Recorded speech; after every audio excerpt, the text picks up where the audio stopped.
Assalamualaikum friends. Hello everyone. So now proceeding our accounts with accounting standard 2 valuation of inventories. Right? Now what do you mean by inventory? जब भी आप inventory का लफ्ज़ सुनते हैं आपके दिमाग में एक बात तो आती होगी कि स्टॉक, राइट। हाँ, स्टॉक इन ट्रेड तो आपकी बात सही है, लेकिन इन्वेंट्री का मतलब क्या सिर्फ स्टॉक है? नहीं। AS2 यहाँ पे इन्वेंट्री का पूरा वाइड डेफिनेशन बताता है। तो चलो हम उसको पढ़ते हैं, राइट। ये मेरा जो स्टैंडर्ड है मैंने उसका पूरा चार्ट बना के दे दिया है आपको। यहाँ से आप स्क्रीनशॉट ले लेंगे। ये पूरा चार्ट का हमारा फ्लो रहेगा, राइट। ये आप इसका स्क्रीनशॉट ले सकते हैं और मैं जहाँ पे भी जूम करते चाहूँगी आप उससे अपना पूरा चार्ट अंदर कवर कर लेंगे। मेरे को कम स्पेस में पूरा चार्ट लेना था, इसलिए थोड़े से छोटे हैंड राइटिंग निकाले हैं। जब भी मैं जूम करूँ आप पूरा उनका डिटेल लिख सकते हैं। इस तरह से हमारा पूरा चार्ट फ्लो होगा, right. Now coming to our text first of all. So, valuation of inventories, AS2. Starting with the meaning of inventory. What do you mean by inventory? So, AS2 defines inventories as assets held for sale in ordinary course of business. Right? First of all, inventory is an asset. If you can see here, right, inventory must be an asset. So first criteria is it must fulfill the criteria to be an asset, right. We learned the definition of asset in our introduction chapter number 2, if you remember. Now, so what was asset? Yes, asset was a resource controlled by enterprise from which from which it is likely that economic benefits will flow to enterprise, right. So now, which kind of asset? That is held for sale in ordinary course of business. That is your stock in trade. That is called as finished goods, right.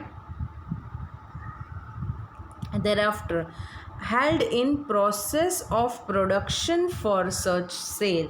That will be raw material, or I would say WIP, raw material or WIP. So that will be your second point.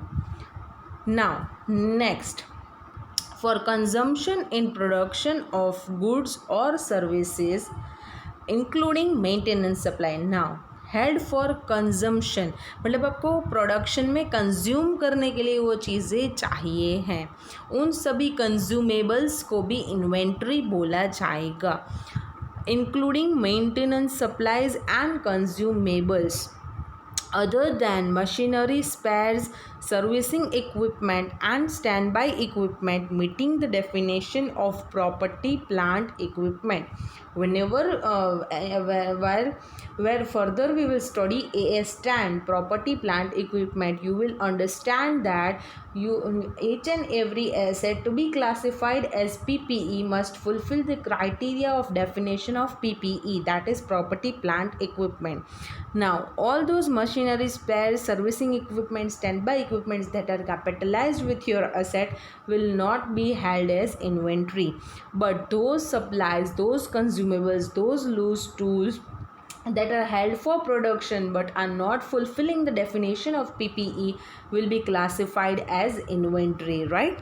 For example, machining oil से 5 litre का machine oil आपको चाहिए, आपने वो अपने factory में रखा है। जब भी ईयर एंड मतलब हर साल आप मशीन को उस मशीन ऑयल से ऑयलिंग करते हैं, तो वो जो या फिर हर 6 महीने या हर 2 महीने, तो वो जो मशीन ऑयल है वो आप कंज्यूम करते हैं अपने प्रोडक्शन के लिए और वो आपके वहाँ पे पड़ा हुआ है, वो इन्वेंट्री हुआ, तो that will be classified as your inventory and not as your PPE, right. तो वो सभी कंज्यूमेबल्स को भी आपका इन्वेंट्री बोला जाएगा। तो ये हुआ हमारा इन्वेंट्री का definition. So let's have some interpretation over this definition given by our module. Inventories encompass goods purchased and held for resale. For example, merchandise purchased by retailer and held for resale, or land and other property held for resale. कोई trader है, reseller है, तो वो एक goods purchase करता है. For example एक pen seller है तो वो एक पेन परचेस करता है, उसका वो इन्वेंट्री होता है जो वो रिसेल करने के लिए रखता है. किसी ने प्रॉपर्टी परचेस की हुई है, वो अभी वापस बेच देना चाहता है, उसका ले बेच का ही खरीद बेच का ही धंधा है, तो वो प्रॉपर्टी खरीदेगा और सामने उसी प्रॉपर्टी को बेच देगा. तो that property when it was held for resale will be termed as inventory. Right? Inventory also includes finished goods produced, work in progress being produced by enterprise, and includes material, maintenance supplies, consumables, loose tools awaiting for the use in production process. तो inventory एक बहुत wide definition है. जो finish goods produce हो के बन गए हैं उनको भी इंक्लूड करता है. जो वर्क इन प्रोग्रेस में प्रोडक्शन में मतलब इन प्रोसेस है तो उनको भी वो इंक्लूड कर लेता है. और जो मटेरियल्स, जो कंज्यूमेबल्स, जो सप्लाईज प्रोडक्शन में अब यूज़ होंगे, अभी अवेटेड है, अभी यूज़ होंगे, उनको भी वो इन्वेंट्री में एनकम्पास कर लेता है. तो इन्वेंट्री का डेफिनेशन इतना वाइड है. Right? Inventories do not include spare parts, servicing equipment and stand by equipment which meet the definition of PPE. Such items are accounted for in accordance with AS 10, right? So if they are held for use for more than 12 months, or so such type of definitions, it is tangible, it is held for more than 12 months. तो वो सब definition BPE की है. उस conditions को, उस criteria को अगर वो फुलफिल कर देता है then it will be classified under AS 10, right? Now, so this was what AS10 what AS2 inventory defines. Now this is following are excluded from the scope of AS2. अभी AS2 के scope के बाहर कौन कौन है? तो हमने पहले समझा इन्वेंट्री का डेफिनेशन, अभी हम AS2 का स्कोप समझ रहे हैं. सो पहले हम हमारे चार्ट पे आते हैं कि वहाँ जहाँ पे हमने हमारा पूरा ये डेफिनेशन इंक्लूड कर लिया है. मैं आपको दिखा देती हूँ और थोड़ा जूम कर देती हूँ ताकि आप नोट डाउन भी कर सकें. Right? See valuation of inventories. Now I have highlighted inventories. वहाँ पे मैंने एक 2 एरोज दिए हैं. First of all we will define what is inventory and thereafter I have given this exclusion, मतलब कि जो हमारे AS2 के स्कोप के बाहर है इन्वेंट्री में. राइट? डेफिनेशन में क्या बोला? First of all asset, assets held. उसके अंदर क्या आया? 3 parts. First, for sale in ordinary course of business, that is our finished goods. Thereafter in process of production or such sale, जो production में है तो वो है WIP और raw materials. And thereafter for consumption in production, मतलब जो production करने के लिए कंज्यूम हो जाने वाले हैं वो सब maintenance supplies, consumables, loose tools. Right? और machining spare, servicing equipment, stand by equipment, अगर वो AS10 की डेफिनेशन फुलफिल करेंगे तो वो PPE में क्लासीफाई हो गए, इन्वेंट्री में नहीं. ये हुआ हमारा डेफिनेशन वाला पार्ट जो मैंने यहाँ पे चार्ट में लिखा हुआ है. I have used the same words as of our module. Right? So it would be easier for your revisions. Right? So this was what was inventory. Now coming further, exclusions of AS2. Right? What are the exclusions? First exclusion is work in progress arising under construction contracts, that is cost of part of construction including directly related service contracts being covered under AS7 accounting for construction contracts. अभी जो भी construction contracts है, construction का काम कर रहे हैं, उसके लिए स्पेसिफिकली AS7 है जो उनको गाइड करता है उनके अकाउंटिंग के लिए. तो जो भी वर्क इन प्रोग्रेस है कंस्ट्रक्शन में, जब बिल्डिंग अंडर कंस्ट्रक्शन होता है तो उनकी सभी इन्वेंट्री को कैसे रिकॉग्नाइज करना, उनका पूरा अकाउंटिंग कैसे करना, वो स्पेसिफिकली AS7 बता रहा है. So we will not use AS2 for construction contracts. Right? But inventory held for use in construction, अब कंस्ट्रक्शन में, अब इसके बाद मतलब इन फ्यूचर कंस्ट्रक्शन में यूज़ होने वाली है, जैसे सीमेंट आके पड़ी है आपकी साइट के वहाँ, लेकिन कंस्ट्रक्शन में अब यूज़ होगी, तो ऐसी सीमेंट को आप AS2 में क्लासीफाई करेंगे। ये आपका इन्वेंट्री होगा आपके बिजनेस का। अभी तो आपने सीमेंट यूज़ नहीं कर लिया, आपका बिल्डिंग प्रोग्रेस में नहीं हो गया है, अभी सीमेंट सिर्फ आपने परचेज करके आपने आपके साइट में रख दी है कि आप जब भी कंस्ट्रक्शन स्टार्ट करेंगे तो उस कंस्ट्रक्शन में आप इस सीमेंट को यूज़ करेंगे। तो ये जो सीमेंट पड़ा हुआ है जो आपके जो कंस्ट्रक्शन के काम में काम आएगा इन फ्यूचर, तो इसको इन्वेंट्री बोला जाएगा और AS2 में वो कवर हो जाएगा, राइट। जो एक्सक्लूजन्स है वो ऐसे ही एक्सक्लूजन्स है, जो ऑलमोस्ट सभी एक्सक्लूजन्स ऐसे ही है जो आपके कहीं ना कहीं स्पेसिफिक AS दिया हुआ है। एक्सेप्शन सिर्फ एक ही ऐसा एक्सक्लूजन है जिसका कोई AS नहीं है, हम यहाँ पढ़ेंगे। इस लिस्ट को आपको रटना नहीं पड़ेगा, जैसे आप ये AS आप आगे पढ़ेंगे आपको समझ आ जाएगा कि हाँ इस वजह से आपका ये AS2 में कवर नहीं हो रहा था, राइट।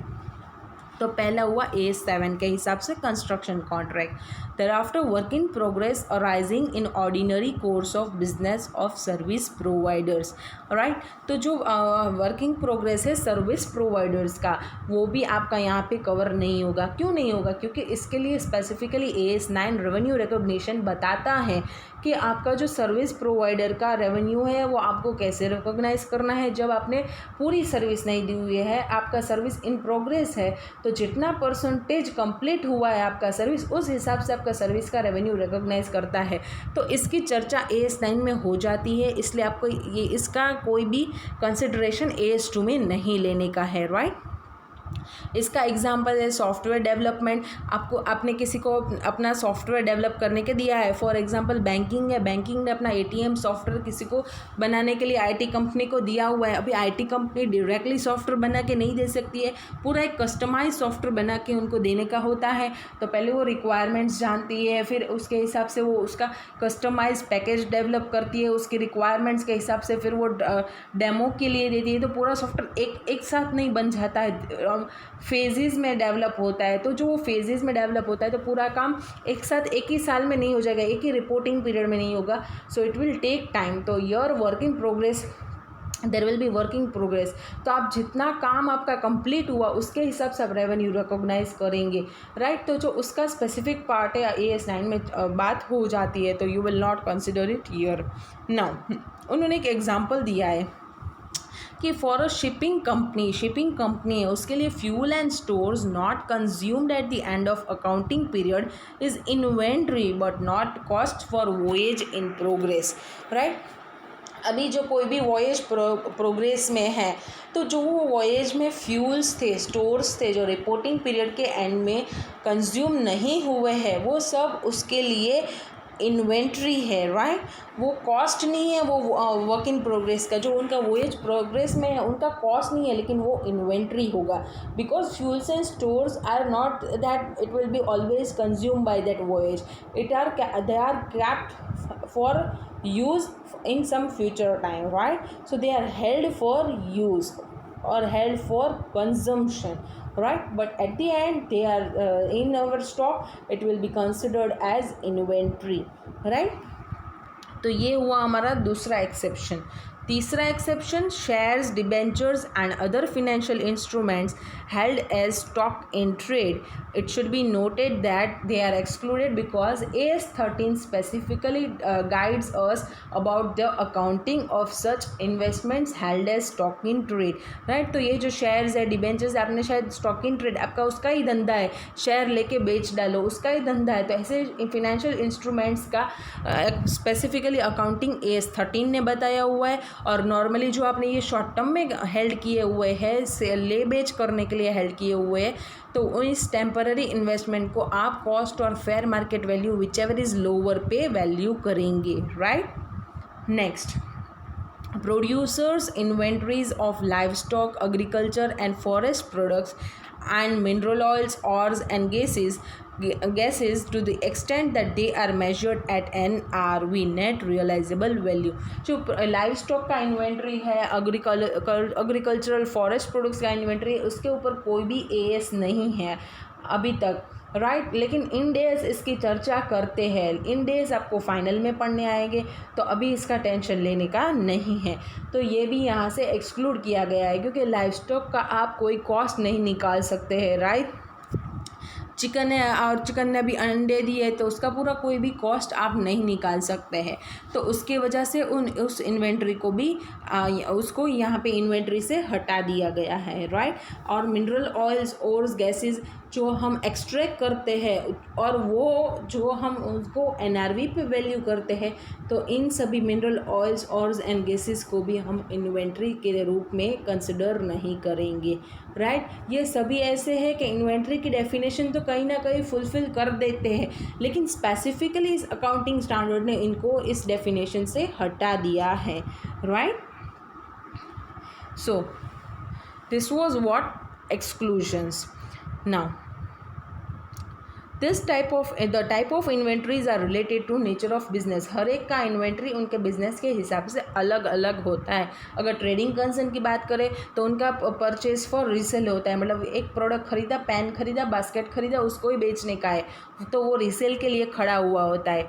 फिर इन्वेंट्रीज ऑफ सप्लाईज, उसके लिए क्या होता है, रैपिंग पेपर, कार्टून में उनको पैक करके देना होता है, पेपर रैप करना होता है, कोई स्टेशनरी है, स्टैपलर है, पंचिंग मशीन है, तो ये सब उसका सप्लाईज होगा, राइट। जब हम मैन्युफैक्चरिंग कंसर्न की बात करें तो उसके लिए रॉ मटेरियल, उसका बेसिक जो प्रोडक्शन में यूज़ किया जाता है, thereafter parts and factory supplies जो उनके प्रोडक्शन में काम आते हैं, वर्क इन प्रोग्रेस जो प्रोडक्शन में ऑलरेडी है, and thereafter finish goods, right. तो इस टाइप के इन्वेंट्री मैन्युफैक्चरिंग कंसर्न के लिए होते हैं।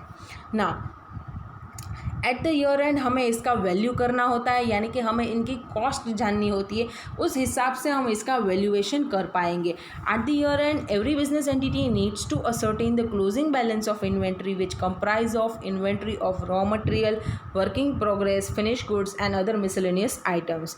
The cost of closing inventory is a part of cost incurred in current accounting period that is carried over to next accounting period। तो जो हम क्लोजिंग इन्वेंट्री में हमारा कॉस्ट बता रहे हैं वो ऐसा कॉस्ट है जो हमने इस साल इस इन्वेंट्री के लिए इनकर किया हुआ है, लेकिन ये इन्वेंट्री कब यूज़ होगी, आते नेक्स्ट साल, नेक्स्ट अकाउंटिंग पीरियड में ये यूज़ होगी इन्वेंट्री। तो कॉस्ट अभी इनकर हो गया है लेकिन यूज़ नेक्स्ट ईयर होगा। तो क्लोजिंग स्टॉक का जो इन्वेंट्री है वो इस तरह से रिप्रेजेंट करा जा रहा है, right। now next, likewise the cost of opening inventory is part of cost। तो अभी जब हमने क्लोजिंग इन्वेंट्री जैसे ही बात की, वैसे ही ओपनिंग इन्वेंट्री क्या रिप्रेजेंट करता है कि ये कॉस्ट पिछले साल प्रीवियस रिपोर्टिंग पीरियड में इनकर हो चुका था और इस साल हम इनको यूज़ करने वाले हैं, तो ये ओपनिंग इन्वेंट्री पोर्ट्रे करता है, राइट। तो ये हमने बात की पूरी इन्वेंट्री की, डेफिनेशन की और उसके एक्सक्लूजन्स की और उसका बेसिक आइडिया थोड़ा लिया। अभी बढ़ते हैं आगे। Inventories are assets and assets are resources expected to generate future economic benefits to enterprise। मैंने आपको पहले ही मेरे चार्ट में भी मैंने हाईलाइट किया है कि इन्वेंट्री का डेफिनेशन स्टार्ट ही वहाँ से होता है कि वो पहले एक एसेट होना चाहिए। एसेट का डेफिनेशन हमने चैप्टर नंबर 2 में पढ़ा था कि that are the resources controlled by enterprise from which it is likely that economic benefits will flow to enterprise। तो वही डेफिनेशन उन्होंने यहाँ पे लिखा हुआ है। So the cost to be included in inventory cost are the costs that are expected to generate future economic benefits। तो हम यहाँ पे कॉस्ट जो डिराइव करेंगे उसमें वो इंक्लूड होगा जो फ्यूचर इकोनॉमिक बेनिफिट्स आपको एक्सपेक्टेड है इस इन्वेंट्री को यूज़ कंज्यूम कर जाने से या फिर सेल ऑफ कर देने से, right. Such cost must be cost of acquisition and cost incurred in bringing the asset to their present location and condition। आपने जनरली ये लाइन तो सुना होगा कि इन्वेंट्री की कॉस्ट में क्या इंक्लूड होगा, तो बोले कि acquisition price that is the purchase price of the inventory, right, and all the other cost, incidental cost that you have incurred it for bringing the inventory to the present location and condition. जब हम location की बात करते हैं तो आपने freight पे of किया होगा, आपका इन्वेंट्री ट्रांसपोर्ट में आया, जहाँ से भी आपने सप्लायर से मंगवाए, तो आपकी फैक्ट्री साइट तक पहुँचने के लिए जो आपको भी ट्रांसपोर्ट फ्रेट आपको पे करना पड़ा, वो आपका कॉस्ट है, इंसिडेंटल कॉस्ट है, लेकिन वो कैपिटलाइज मतलब आपका रॉ मटेरियल की कॉस्ट में ऐड होगा, सॉरी कैपिटलाइज नहीं, रॉ मटेरियल की कॉस्ट में ऐड होगा, राइट। मानो आपने 100 केजीज ऑफ रॉ मटेरियल मंगाया, वो ट्रांसपोर्ट से आके आपका फैक्ट्री साइट पे पहुंचा, तो एक्विजिशन प्राइस है 100 केजी का 1000 रुपीज़, उसमें आपका ये फ्रेट भी एडअप हो जाएगा, राइट। तो यहाँ पे पहले हमने बात की कि ये एक एसेट है, अभी हम बात कर रहे हैं इसके कॉस्ट की, कि कॉस्ट में क्या इंक्लूड होगा। पहले तो acquisition and then after bringing it to present location and condition, right. अभी जब हम कंडीशन की बात करते हैं, तो कंडीशन क्या, कि cost incurred to convert the materials into finish stocks. आज ये एक रॉ मटेरियल के रूप में हमारी फैक्ट्री में खड़ा हुआ है, कल ये उसको कन्वर्ट करके हम फिनिश गुड्स बना देंगे, तो ये जो कन्वर्जन का कॉस्ट हुआ, कंडीशन चेंज करने का कॉस्ट हुआ, उसको भी हम यहाँ पे एडअप करेंगे, राइट, वैल्यूएशन करने के लिए। तो जब हम इन्वेंट्री का कॉस्ट वैल्यू करना चाहते हैं, तब उस कॉस्ट में हम दो चीज़ें इंक्लूड करते हैं, right, acquisition price and another is cost incurred in bringing the asset to their present location and condition, right। मैंने अपना चार्ट में ये पूरा कवर कर लिया है, लेकिन हाँ, मैं अपने चार्ट में आपको थोड़ा एक एडअप करवाना बोलूँगी, आप वो उसको ऐड कर देना, ठीक है।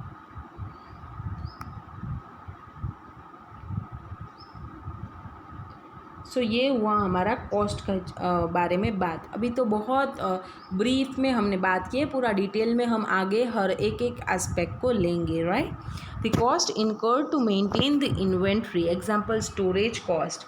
अब स्टोरेज कॉस्ट, आपको इन्वेंट्री आ गया, रॉ मटेरियल आ गया, लेकिन जब तक प्रोडक्शन में यूज़ होगा तब तक आप उसको स्टोर कर रही है, तो वो स्टोरेज कॉस्ट आपका वैल्यूएशन ऑफ इन्वेंट्री का कॉस्ट वैल्यू करने के लिए एडअप नहीं होगा।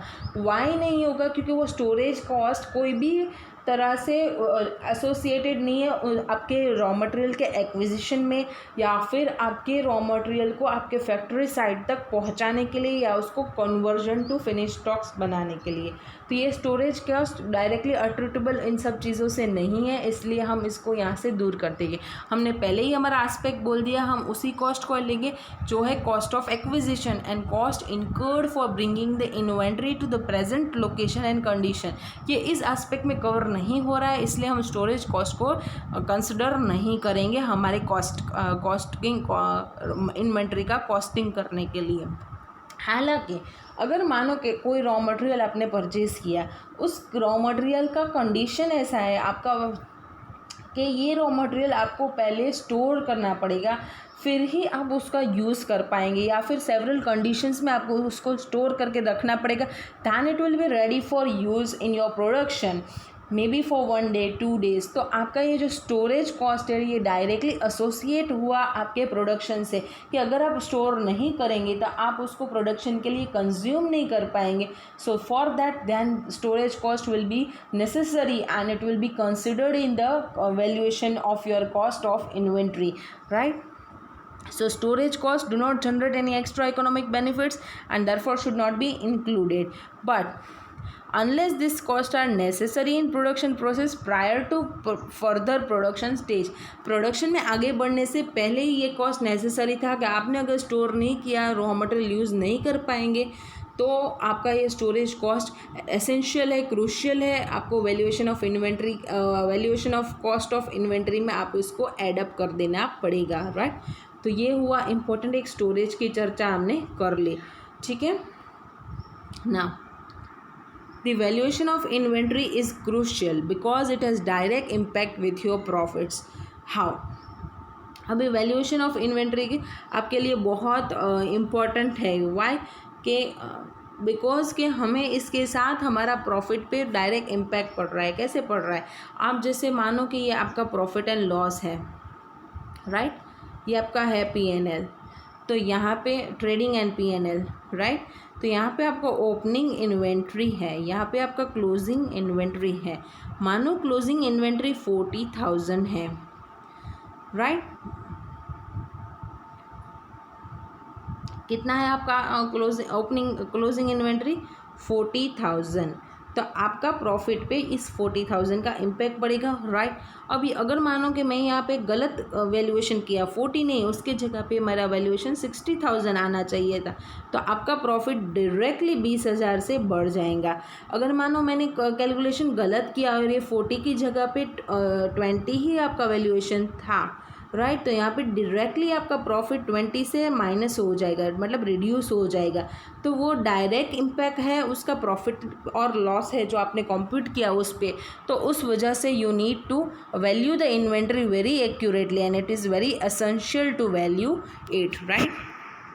Higher the value of closing inventory, lower is cost of goods sold and hence higher is profit. See, उन्होंने बात वही समझाई कि यहाँ पे जो हमारा ये ट्रेडिंग पीएनएल हमने ड्रॉप किया यहाँ, राइट, कि ये हमारा जो हमने ट्रेडिंग पीएनएल यहाँ पे हमने ड्रॉ किया, यहाँ पे जो बाकी की आइटम्स ये जो आती है वो हमारे कॉस्ट ऑफ गुड्स सोल्ड हुए, राइट। तो ये जो कॉस्ट ऑफ गुड्स सोल्ड है, अगर ये क्लोजिंग इन्वेंट्री हायर होती है तो कॉस्ट ऑफ गुड्स सोल्ड कम होता है और उसकी वजह से प्रॉफिट हाई आता है। अगर ये क्लोजिंग इन्वेंट्री कम होती है तो cost of goods sold high आता है और उस वजह से प्रॉफिट कम आता है। यही बात वो समझाना चाहते हैं यहाँ पे, right. Just a second, wait, give me one, just a minute.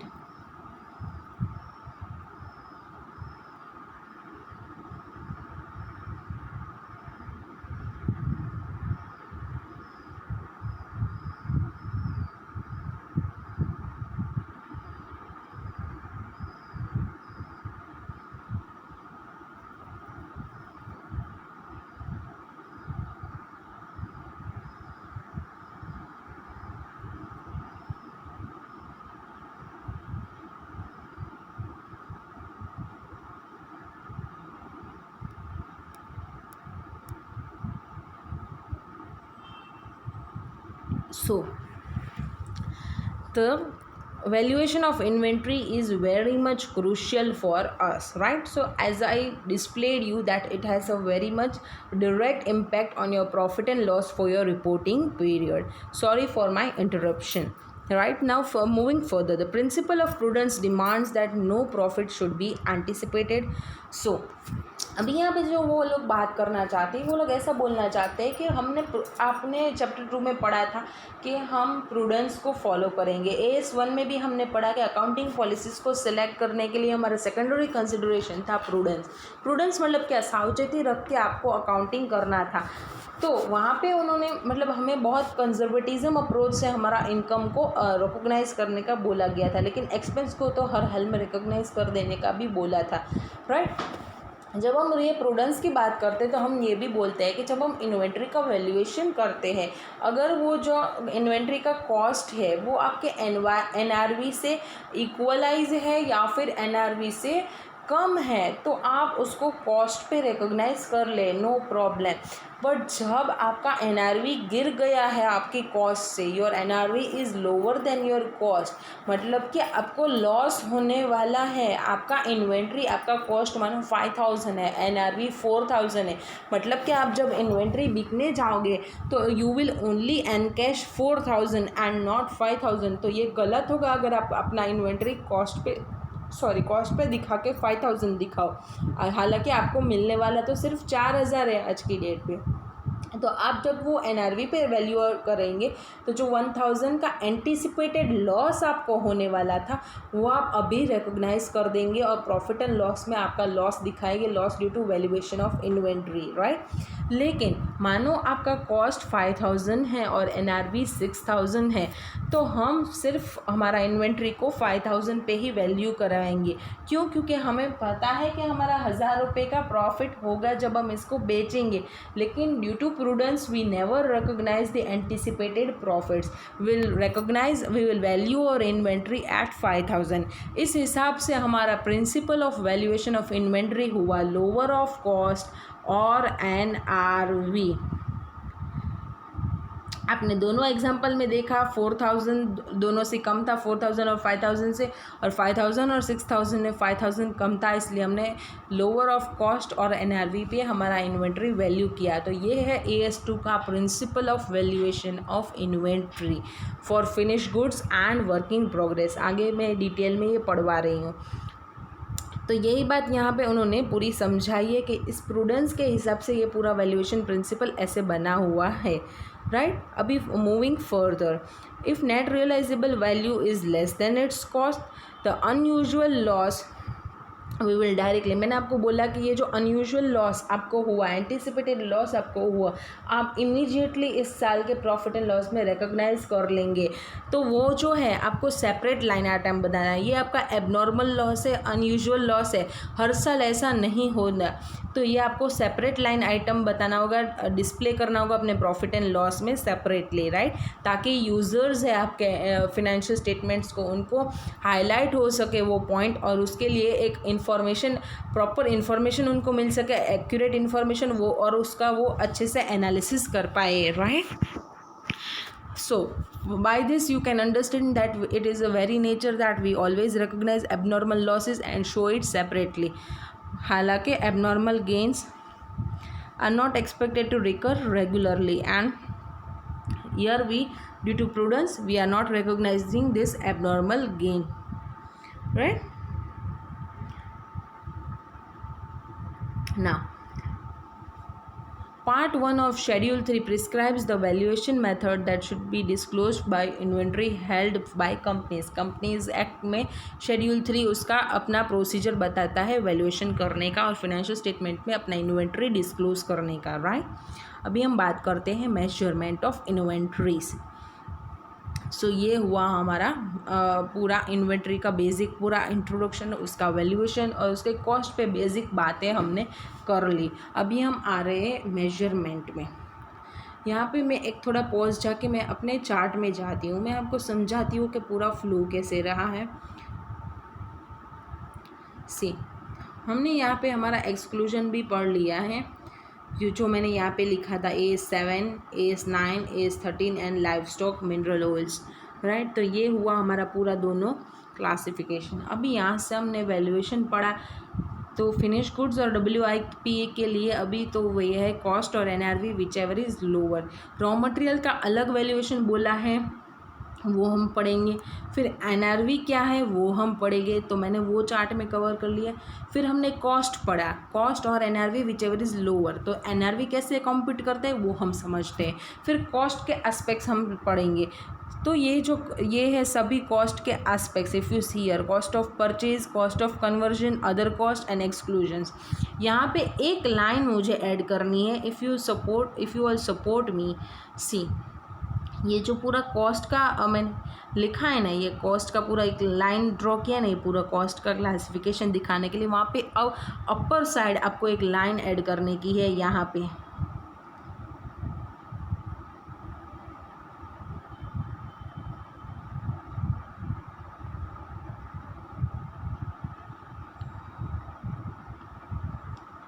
यहाँ पे थोड़ी जगह आप लोग रखना, और आपको यहाँ पे एक लाइन ऐड करने की है जो मैं अभी बोलूँगी।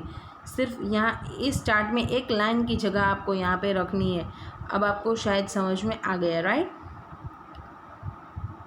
हाँ, बस सिर्फ एग्जैक्टली इसके ऊपर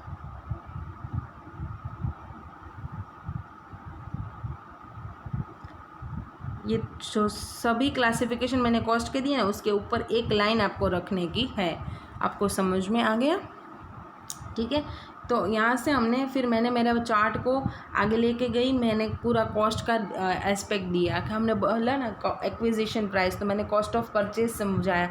फिर हमने बोला कि bringing incidental cost that are essential for bringing the inventory to present location and condition. तो लोकेशन वाली कॉस्ट, कंडीशन वाली कॉस्ट सभी कवर की। फिर कॉस्ट में क्या एक्सक्लूजन्स है, कौन सी कॉस्ट एक्सक्लूड हो जाएगी, कॉस्ट में कवर नहीं होगी इन्वेंट्री को वैल्यू करने के लिए, वो हमने समझी। और thereafter the last topic of ours cost formulas. ऐसे हमारा पूरा चार्ट मूव करेगा, right. Now coming back to our text, measurement of inventories. Inventory should be, हमने एक बेसिक प्रिंसिपल समझ लिया, inventory should be valued at lower of cost और NRV. Now what is NRV? Net realizable value. But what is, how to compute this NRV? Now NRV will be computed as estimated selling price in ordinary course of business. Normal आप अगर इस चीज़ को बाहर बेचने जाओगे तो आपका estimated आपका सेलिंग प्राइस क्या होगा वो, इसके बाद आपको कोई सेलिंग एक्सपेंस क्या लगेगा उसको आपको रिड्यूस करना है, less the estimated cost, right, less the estimated cost of completion and estimated cost necessary to make sale. जो estimated cost आपको सेल करने के लिए कंपलसरी कोई कॉस्ट इनकर करनी पड़ रही है वो आप रिड्यूस करेंगे. thereafter आप वो कॉस्ट रिड्यूस करेंगे जो आपको मानो कि ये जो WIP है ये सिर्फ उसी के लिए काम आती है जब वो WIP है, उसको आपको कंप्लीट करना पड़ेगा. ये जो कॉस्ट टू कंप्लीट एडिशनल इनकर करना होगा उसको भी आपको रिड्यूस करना पड़ेगा, तब जाके आपको नेट रियलाइजेबल वैल्यू मिलेगा. I hope you are understanding. First of all estimated selling price, that is the realizable value of your product, right? Thereafter reducing the selling expense, that is the cost which you need to incur to make your sale, and thereafter you need to reduce the estimated cost to complete. This only incurs when you are having your WIP. जब आप WIP का net realisable value compute करना चाहते हैं तब आपको ये estimated cost to complete reduce करना होगा.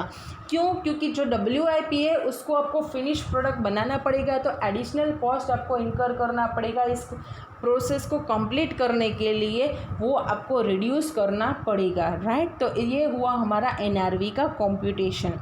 अभी हम बात करते हैं इन्वेंट्री के वैल्यूएशन पे. तो जब हम फिनिश गुड्स और वर्किंग प्रोग्रेस की बात करेंगे तो वह वही होगा जो हमने बेसिकली समझा, lower of cost and NRV. लेकिन जब हम रॉ मटेरियल की बात करते हैं, it's very important, raw material हम डायरेक्टली कॉस्ट पे वैल्यू करेंगे, राइट.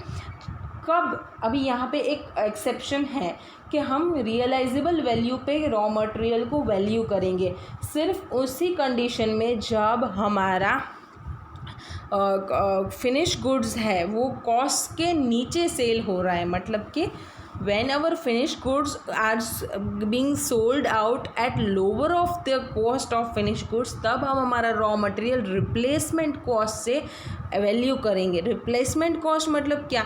आज जाके आप ये रॉ मटेरियल को रिप्लेस करवाने जा रहे हो तो आपको क्या पैसा मिलेगा, ये हुआ हमारा रिप्लेसमेंट वैल्यू, राइट. तो कम कॉस्ट, जब आपका फिनिश गुड्स उनकी कॉस्ट या उससे ज़्यादा से बिक रहा है तो at cost.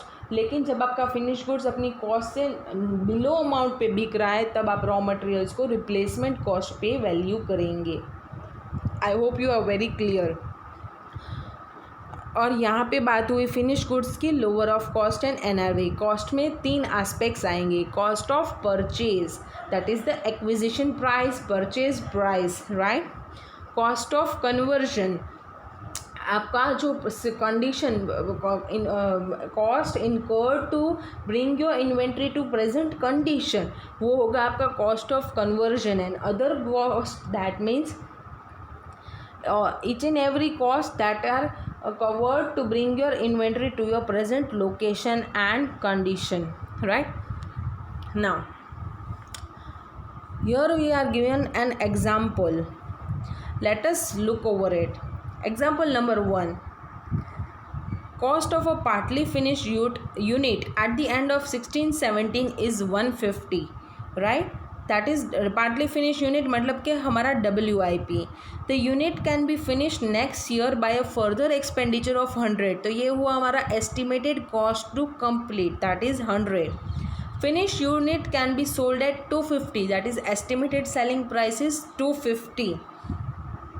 Subject to payment of 4% brokerage on selling price. तो एस्टिमेटेड कॉस्ट सेलिंग एक्सपेंस और selling cost is 4% brokerage of 250, right. तो here we need to compute NRV.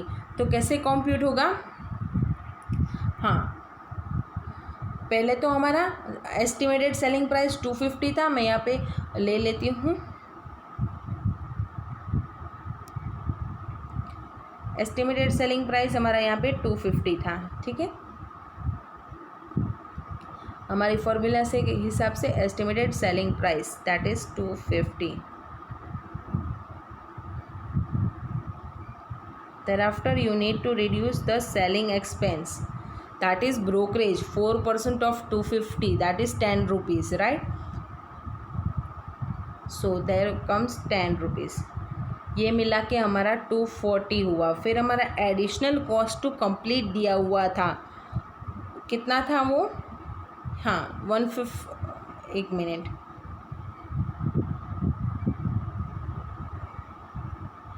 100 rupees, right?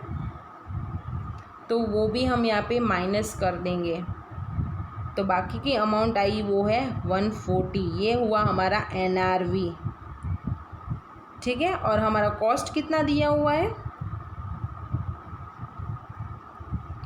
Cost दिया हुआ है 150. Here first line, cost of partly finish unit is 150, ठीक है ना. तो कॉस्ट है हमारा 150, विच एवर इज़ लोअर से वैल्यू करेंगे तो कौन सी अमाउंट आएगी? 140 से हम वैल्यू करेंगे, ठीक है.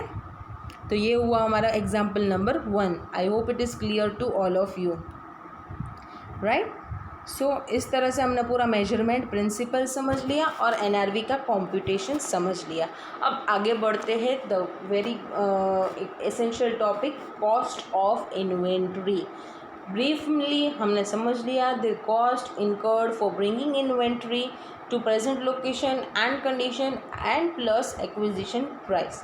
Now so with this, cost of inventory is divided into 3 parts. First, cost of purchase, thereafter cost of conversion, and thereafter other cost. Moving to the first aspect of our cost, that is cost of purchase.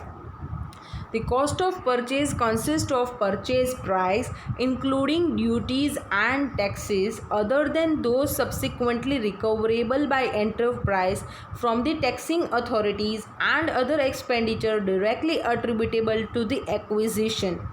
So purchase price तो हमारा होगा raw material का, plus other duties and taxes जो non recoverable है, जिसका आपको refund मिल जाएगा, वैसी ड्यूटीज़ एंड टैक्सेस को आपको एडअप नहीं करना होगा, राइट.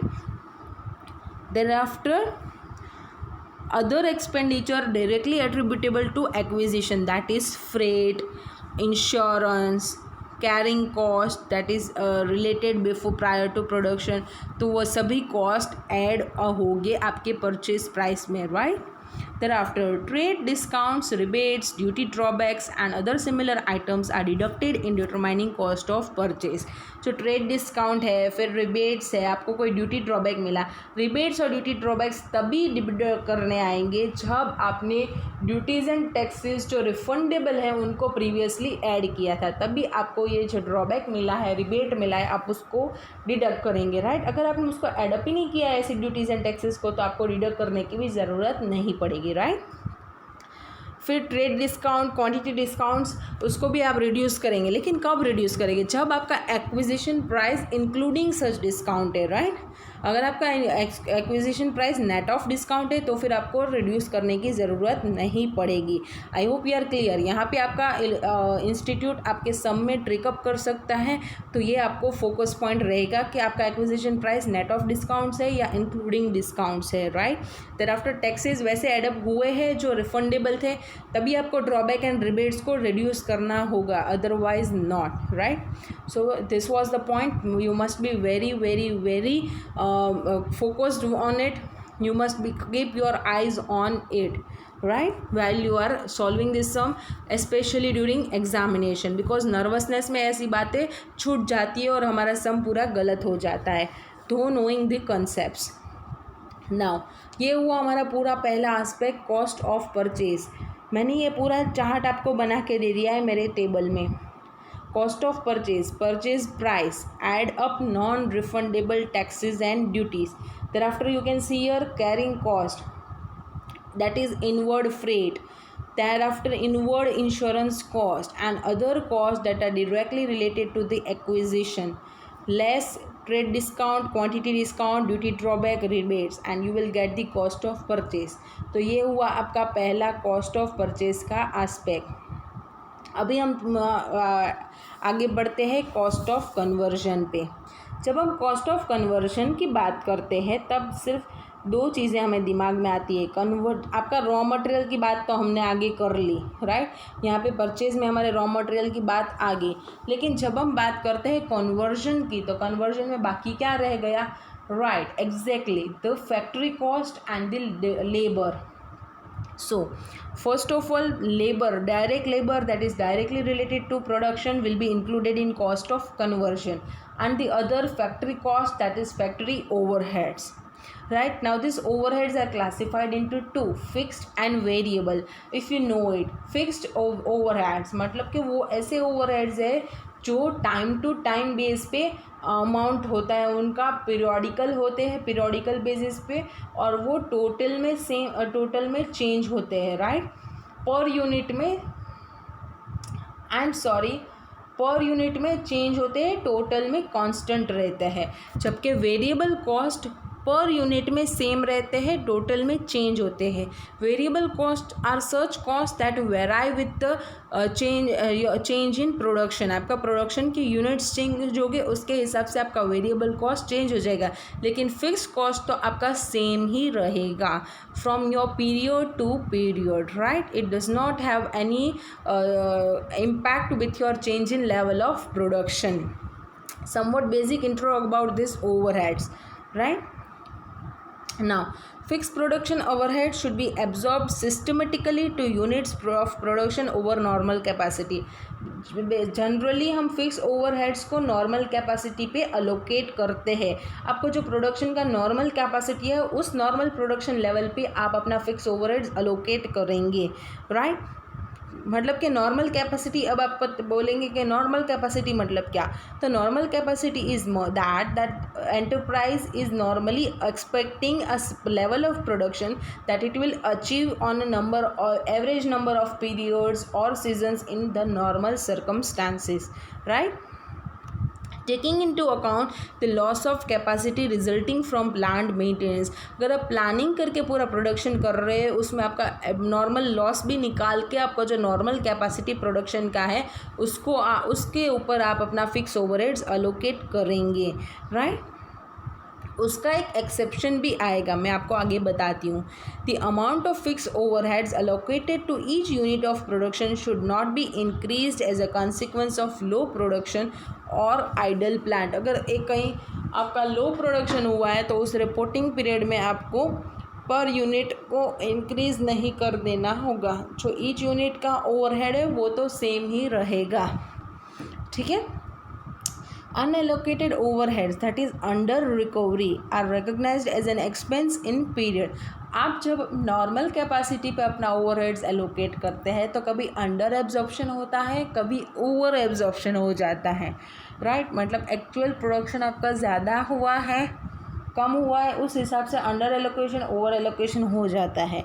तो जब अंडर एब्जॉर्प्शन है, अंडर रिकवरी है, तो जो बैलेंस अमाउंट है वो आप पीएनएल में लॉस के हिसाब से आपका एक्सपेंस आउट कर देंगे। लेकिन in periods of abnormally high production amount of fix overheads allocated to each unit is decrease so that inventories are not measured above the cost. जब ये हाई प्रोडक्शन हुआ है तब आप पर यूनिट अमाउंट को लोअर कर देंगे ताकि आपका कॉस्ट से भी आपका ओवरहेड बढ़ ना जाए। ये हुआ फिक्स ओवरहेड की चर्चा, ठीक है। फिक्स ओवर में जनरली नॉर्मल कैपेसिटी पे ही होता है, लेकिन यहाँ पे मैंने बोला कि जब एक्चुअल प्रोडक्शन नॉर्मल कैपेसिटी से बढ़ जाता है, जब हाई प्रोडक्शन है, तब आप अपना फिक्स ओवरहेड्स एक्चुअल प्रोडक्शन पे एलोकेट करेंगे। क्यों? बिकॉज इसका रीज़न बेसिकली ये है कि आपका हाई प्रोडक्शन हुआ है, उसकी वजह से पर यूनिट ओवरहेड जो एलोकेट होगा वो कम होगा। तो मतलब वो अगर कम हुआ तो आपका जो मेजरमेंट है ओवरहेड का वो कॉस्ट से भी बढ़ जाएगा, ठीक है। तो वैसा नहीं होना चाहिए, उसकी वजह से आप वहाँ पे एक्चुअल प्रोडक्शन पे वैल्यू करेंगे। इस लाइन का मतलब ये था, मैंने आपको बोला था ये एक एक्सेप्शन है जो यहाँ पे समझ आता है। आपको पढ़ने से ध्यान नहीं जाएगा, आपको यहाँ पे बहुत फोकस रहना पड़ेगा। अगर आपका एक्चुअल प्रोडक्शन ज़्यादा है नॉर्मल कैपेसिटी से, तब आप अपना फिक्स ओवरहेड एलोकेट किस बेस पे करेंगे? राइट, एक्चुअल प्रोडक्शन पे, ठीक है। अभी हम बात करेंगे वेरिएबल ओवरहेड्स की। जब हम वेरिएबल ओवरहेड्स की बात करते हैं then you need to assign each unit on the basis of actual use of production facilities. मतलब कि एक्चुअल प्रोडक्शन पे आपको अपना वेरिएबल ओवरहेड्स अलोकेट करना होगा, उसमें कोई भी मतलब नहीं होगा, क्योंकि वेरिएबल ओवरहेड तो वैसे भी यूनिट वाइज चेंज होता है, तो उसमें कोई दिक्कत नहीं है, राइट। मूविंग फर्दर, यहाँ पे एक हमें छोटा सा एग्जाम्पल दिया हुआ है। ABC limited has a plant with capacity to produce 1 lakh unit.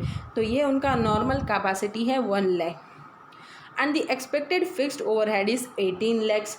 तो फिक्स ओवरहेड उनका 18 लैक्स है ना। तो जब हम फिक्स ओवरहेड को नॉर्मल कैपेसिटी पे एलोकेट करेंगे तो पर यूनिट कितना आएगा, 18 lakhs upon 1 lakh, that is 18 rupees per unit, right.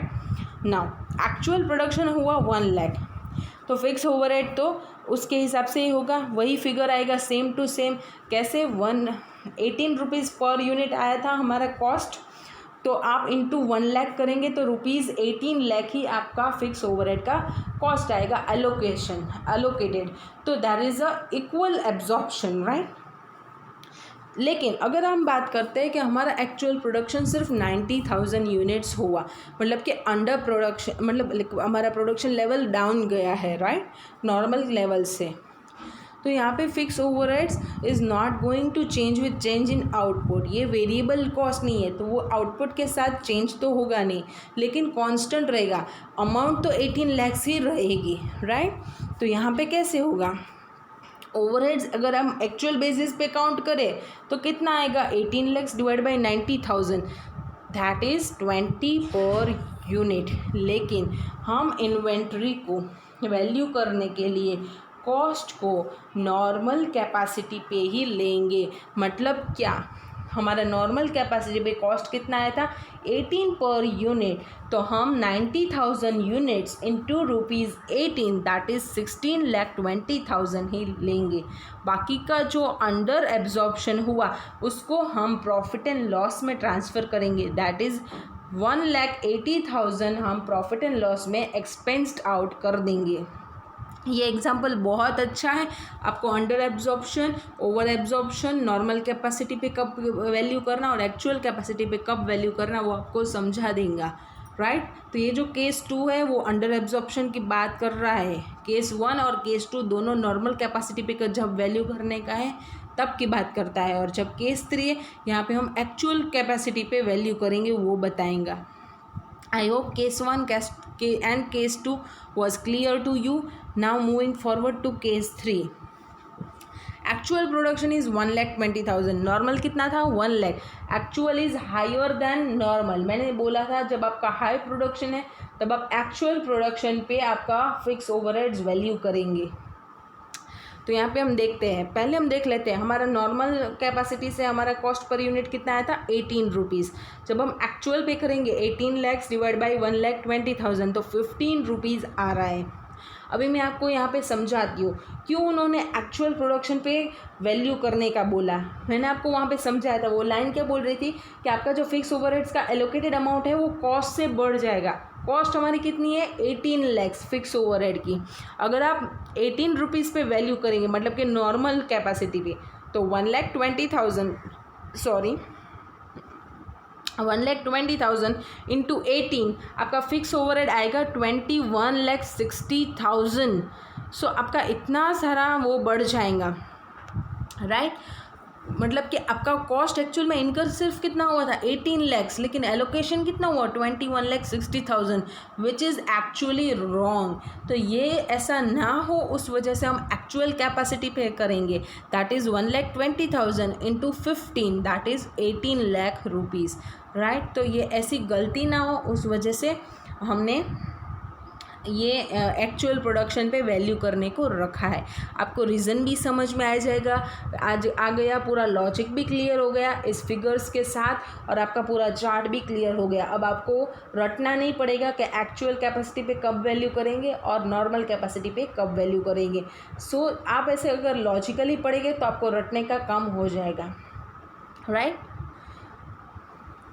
यहाँ पे मैं एक और बात कर देती हूँ, पहले जब आप लॉजिकली समझ के बातचीत को पढ़ते हैं, देयर आफ्टर आप उसका पूरा एक चार्ट प्रिपेयर करें, पूरा वो लिख ले, आप उसके प्रैक्टिकल इलस्ट्रेशंस को एक बार लिख के सॉल्व करें तो आपके लिए बहुत आसान हो जाएगा, राइट। कभी आपको मगअप करने की ज़रूरत नहीं पड़ेगी। और मेरे ये जो चार्ट से आपको AS1 के भी मैंने दिया हुआ है, AS2 का भी मैं अभी यहाँ पे दूंगी, आप उसको अच्छे से लिख ले, अपनी बुक्स में नोट डाउन कर ले और उसको रोज़ाना एक बार इस चार्ट को देख ले, ताकि आपका AS हमेशा रिफ़्रेश होता रहेगा और कभी भी आपको AS की कॉन्सेप्ट्स को रटना नहीं पड़ेगा, right. Now proceeding further, joint और बाय प्रोडक्ट्स, ये हुआ हमारा कॉस्ट ऑफ कन्वर्जन का third aspect. Cost of conversion में 3 एस्पेक्ट है। First direct labour, second factory overheads and third अभी हम बात कर रहे हैं जॉइंट कॉस्ट की, ठीक है। The cost incurred up to the stage of split off should be allocated on rational and consistent basis.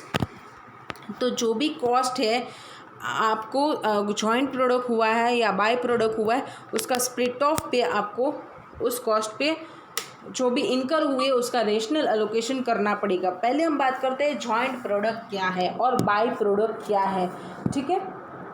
Joint product वो है कि आपने इंटेंशनली 2 प्रोडक्ट्स को एक साथ प्रोड्यूस किया हुआ है, मतलब कि आपका इंटेंशन ही था कि आप इन दोनों प्रोडक्ट्स को एक साथ प्रोड्यूस करेंगे, उसको बोला जाएगा जॉइंट प्रोडक्ट। और बाय प्रोडक्ट क्या है, आपने किसी एक चीज़ को प्रोड्यूस किया लेकिन उसके साथ कोई और बाय प्रोडक्ट निकल के आया जिसका आपको कोई इंटेंशन नहीं था। मान लो कोई स्क्रैप आउट हुआ है, कोई स्क्रैप निकल के साथ में आया है, वैसा वो बाय प्रोडक्ट उसके साथ निकल के आया है तो उसको बोला जाएगा by product, right.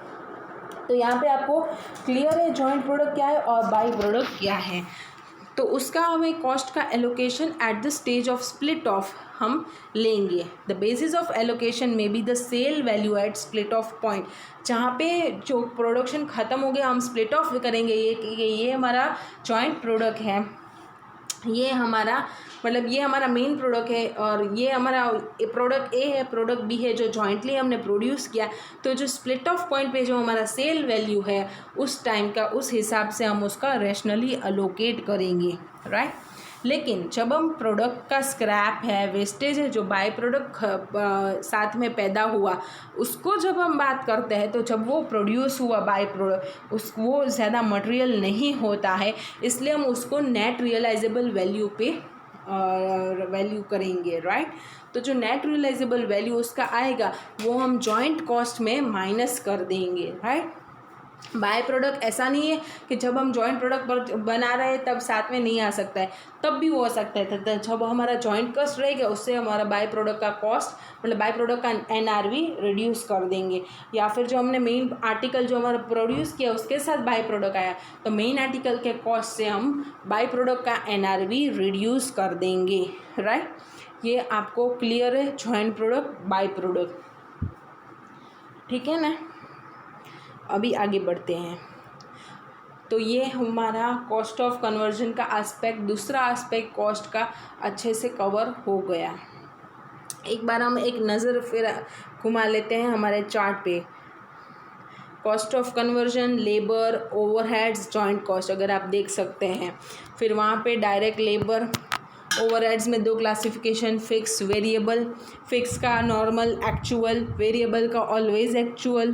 Joint cost में मेन और जॉइंट प्रोडक्ट का कैसे है, बाय प्रोडक्ट में कैसा है एट NRV, और वो कॉस्ट से रिड्यूस कर देंगे, ठीक है। ये हुआ हमारा cost of conversion, second aspect of our cost.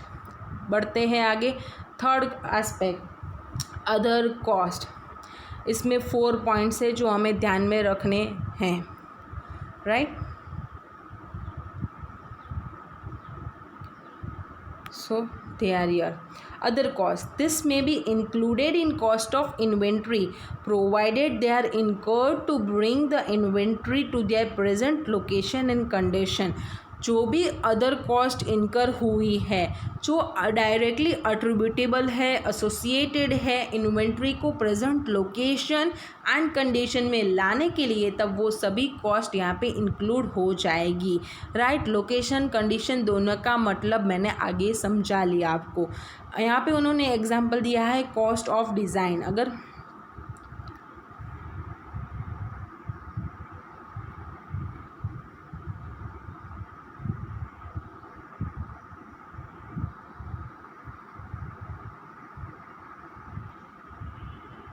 Cost of design के अगर हम यहाँ पे डिज़ाइन कर रहे हैं हमारे प्रोडक्ट को, तो उसका जो कॉस्ट हमें लगा है उसको अगर हम बात करें तो उसका जो कॉस्ट है वो हम कॉस्ट में एडअप करेंगे, because it is important to bring the inventory to our present location and condition. Right,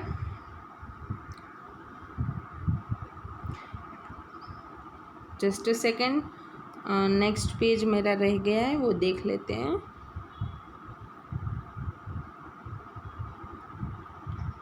ठीक है, so this can be taken as a part of inventory, right, that is cost of design.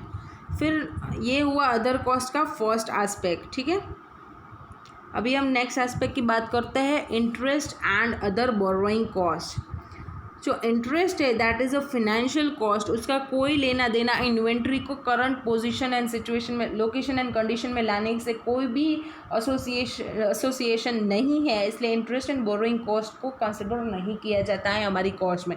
Generally वो financial cost है, लेकिन उसका exception वो है कि जब कोई क्वालिफाइंग एसेट है वो बनने में, क्वालिफाइंग एसेट आप AS16 में ये आगे पढ़ेंगे कि क्वालिफाइंग एसेट को बनाने में सब्सटेंशियल टाइम पीरियड लग जाता है उस इन्वेंट्री को रेडी होने के लिए। राइट, तो अगर ऐसा कोई इन्वेंट्री है कि आपको सब्सटेंशियल पीरियड लग रहा है उसको रेडी करने के लिए, उसको सेल के रूप में, जब आप सेल पे आपका जो उसका पोजीशन होना चाहिए उस पोजीशन तक पहुंचाने के लिए, उसको बनाने के लिए, प्रोड्यूस करने के लिए, उसको सेल के लिए रेडी करने के लिए, तो तब आपका बोरोइंग कॉस्ट कैपिटलाइज किया जाता है।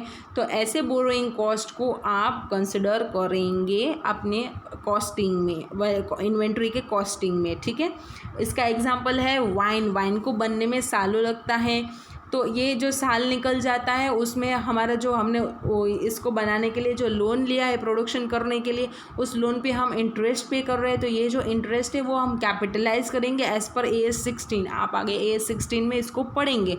तो ऐसा जो इंटरेस्ट हमने कैपिटलाइज किया उसको हम इन्वेंट्री के कॉस्टिंग में इंक्लूड करेंगे, बाकी नॉर्मली इंटरेस्ट एंड बोरोइंग्स को हम इंक्लूड नहीं करेंगे। राइट, नेक्स्ट बात उन्होंने की है अमोर्टाइजेशन ऑफ इंटेंजिबल्स की।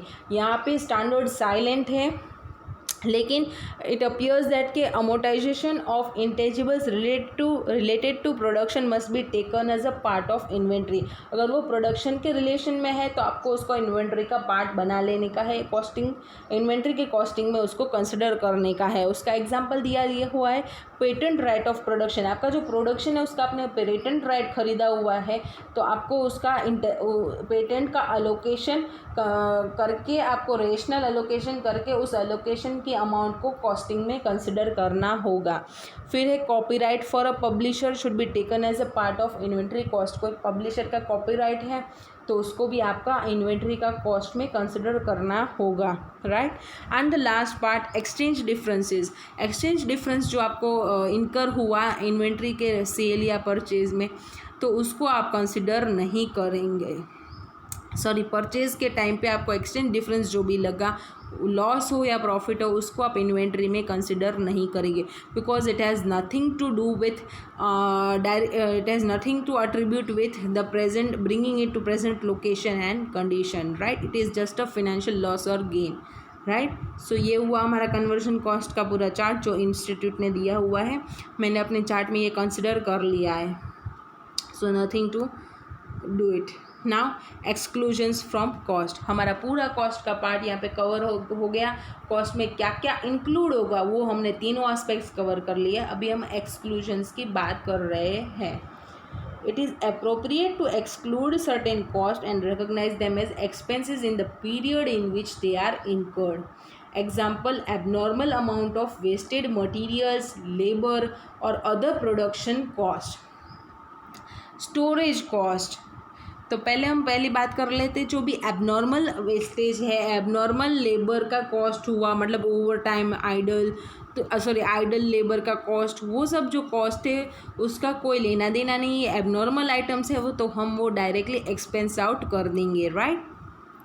ऐसी अमाउंट्स को हम इन्वेंट्री के कॉस्टिंग में इंक्लूड नहीं करेंगे। Thereafter storage cost unless production process requires, मैंने आगे आपको स्टोरेज कॉस्ट का डिटेल में समझाया कि स्टोरेज कॉस्ट अगर ऐसा है कि आपको प्रोडक्शन के प्रायर में नेसेसरी है तो वो तब भी आपका इंक्लूड होगा, बाकी इंक्लूड नहीं होगा। Thereafter administrative overheads, administrative overheads का भी आपको प्रोडक्शन और इन्वेंट्री के डायरेक्टली एट्रीब्यूटेशन में कोई लेना देना नहीं होता, तो वो भी आपको इन्वेंट्री के कॉस्टिंग में एक्सक्लूड करना होगा। And last selling and distribution cost, तो जो सेल करने के लिए आपको कॉस्ट लगा उसको भी आपको कैपिटलाइज मतलब इन्वेंट्री के कॉस्टिंग में कंसिडर करने की ज़रूरत नहीं है, सॉरी टू से फॉर कैपिटलाइज, राइट। तो ये जो चार है हमारे एक्सक्लूजन से, abnormal cost, storage cost, administrative overheads and selling and distribution cost, यहाँ पे हमारा पूरा कॉस्ट का एस्पेक्ट कवर हुआ। ये बहुत वाइड था, अच्छे से हमने डिटेल में उसको पढ़ा, राइट। अभी हम आगे बढ़ते हैं कॉस्ट फॉर्मूलेस पे। ये बहुत छोटा टॉपिक यहाँ पे बताया हुआ है, ज़्यादा कुछ है नहीं यहाँ पे टाइम लगाने को, इसलिए हम इसको जल्दी से पढ़ लेंगे। Mostly inventories purchase made in different lots and unit cost of each lot frequently differs, right? But in all such circumstances, determination of closing inventory cost requires identification of units in stock to have come from a particular lot. Lot में कौन से units है उसको identify करना ज़रूरी है हमारा stock calculate करने के लिए। तो this specific identification is best wherever possible, लेकिन जहाँ पे ऐसा स्पेसिफिक आइडेंटिफिकेशन हो सकता है बहुत अच्छी बात है, लेकिन हर जगह पे ऐसा नहीं हो सकता है, तो तब हम कौन सी मेथड यूज़ करेंगे, फर्स्ट इन फर्स्ट आउट और वेटेड एवरेज मेथड। तो वो दोनों मेथड वहाँ पे यूज़ होगी जहाँ पे specific identification of inventory possible नहीं है, राइट। तो यहाँ पे हम फेरेस्ट पॉसिबल अप्रोक्सीमेशन पे हम ले लेंगे कि कौन सा फर्स्ट इन फर्स्ट आउट में कौन सा इन्वेंट्री फर्स्ट आया था उसको बेच दिया हमने, कौन सा लॉट फर्स्ट परचेज हुआ वो हमारा कंज्यूम हो गया, और दूसरा वेटेड एवरेज, नॉर्मल के हिसाब से हम पूरा उसका वेटेड एवरेज निकालेंगे, उसको वेट दे के, तो वो भी उस हिसाब से हम इन्वेंट्री को वैल्यू करेंगे। यहाँ पे ऐसा है कि बहुत लॉट्स में आ रहा है, स्पेसिफिकली यूनिट को हम आइडेंटिफाई नहीं कर सकते हैं, तब ये दो मेथड यूज़ करते हैं। जब हम स्पेसिफिकली कोई आइडेंटिफाई कर सकते हैं तब हम स्टैंडर्ड कॉस्ट लेंगे इंस्टेड ऑफ एक्चुअल। तो ये हमारा अदर टेक्निक हुआ। Instead of actual, standard cost may be taken as cost of inventory that provide standards fairly approximates the actual, वो फेयर मेजरमेंट पे होता है एक्चुअल के साथ। सच स्टैंडर्ड्स फॉर फिनिश्ड और partly finished should be set in the light of normal level of material consumption, labour efficiency and capacity utilisation. इस standard cost को आप कैसे कॉम्प्यूट करेंगे, आपका जो नॉर्मल लेवल ऑफ प्रोडक्शन है उसमें नॉर्मली आपका कितना मटेरियल कंज्यूम हुआ, कितना एफिशिएंटली आपका लेबर काम हो रहा है कर रहा है, और उसके हिसाब से आपका लेबर कॉस्ट कितना आ रहा है, कितना कैपेसिटी यूटिलाइज आपका हुआ, उस हिसाब से आप ये स्टैंडर्ड कॉस्ट तय करेंगे। So it should be regularly reviewed, situation to situation, year to year आपके सिचुएशन चेंज होता है हो जाता है, उसके हिसाब से आपका स्टैंडर्ड कॉस्ट में आपको रेगुलरली रिव्यू करके उसको करंट सिचुएशंस के हिसाब से उसको रिवाइज करना रहेगा, राइट। और सेकेंड है रिटेल बिजनेस है, आप एक लार्ज नंबर के आइटम्स बेच रहे हैं जो रैपिडली मूव होते हैं, आते ही बिक जाते रैपिडली चेंजिंग आइटम्स है। ट्रेडिंग है, रिटेल बिजनेस है, बहुत बड़ा है, वहाँ पे बहुत सारी आइटम्स है, तो तब वहाँ पे एक्चुअल कॉस्ट डिटरमाइन करना बहुत डिफ़िकल्ट हो जाता है रिटेलर के लिए। तो वो क्या मेथड यूज़ करते हैं कि usually sold for similar gross margins and retail method to determine cost in such retail trades makes the use of fact के सिमिलर मार्जिन के जो आइटम्स है उसको इकट्ठा करके उसका कॉस्ट डिटरमाइन कर लेते हैं। By this method cost of inventory is determined by reducing the sale value of unsold stock by appropriate average percentage of gross margin. जो इन्वेंट्री आपका पड़ा रहा अनसोल्ड स्टॉक का सेल वैल्यू निकालते हैं, उसमें से आपका ग्रॉस मार्जिन माइनस करते हैं, एवरेज ग्रॉस मार्जिन आपका प्रॉफिट होता है, उसको माइनस करके जो अमाउंट आया वो आपको कॉस्ट कंसिडर करके आपका इन्वेंट्री वैल्यू करते हैं। ये वह रिटेल बिजनेस में जहाँ पे रैपिडली आपके आइटम्स मूव हो जाते हैं, फास्ट मूविंग आइटम्स के लिए ये हैं retail method, right. So coming forward to an example, trader purchase certain articles for 85,000, cost है 85,000, सोल्ड फॉर 1,05,000, तो एवरेज मार्जिन उनका कितना है 25%। Average percentage of gross margin is 25% on cost. Opening stock of inventory at cost was 15,000, ठीक है। तो sale value of opening stock and purchase, अभी ये रिटेल बिजनेस का एक एग्जांपल दिया हुआ है। उसने 85,000 पे कई आर्टिकल्स खरीदे हुए हैं, 15,000 का उनका ओपनिंग इन्वेंट्री ऑलरेडी खड़ा था, राइट। अभी उसमें से उन्होंने कई आइटम्स बिके हैं 1,05,000 के। तो अभी हम हमारा इन्वेंट्री का वैल्यूएशन कैसे करेंगे, तो ये हुआ कि 85,000 से जो परचेज़ किया और ओपनिंग स्टॉक 15,000 था, राइट, मिला के हुआ हमारा 1 लाख।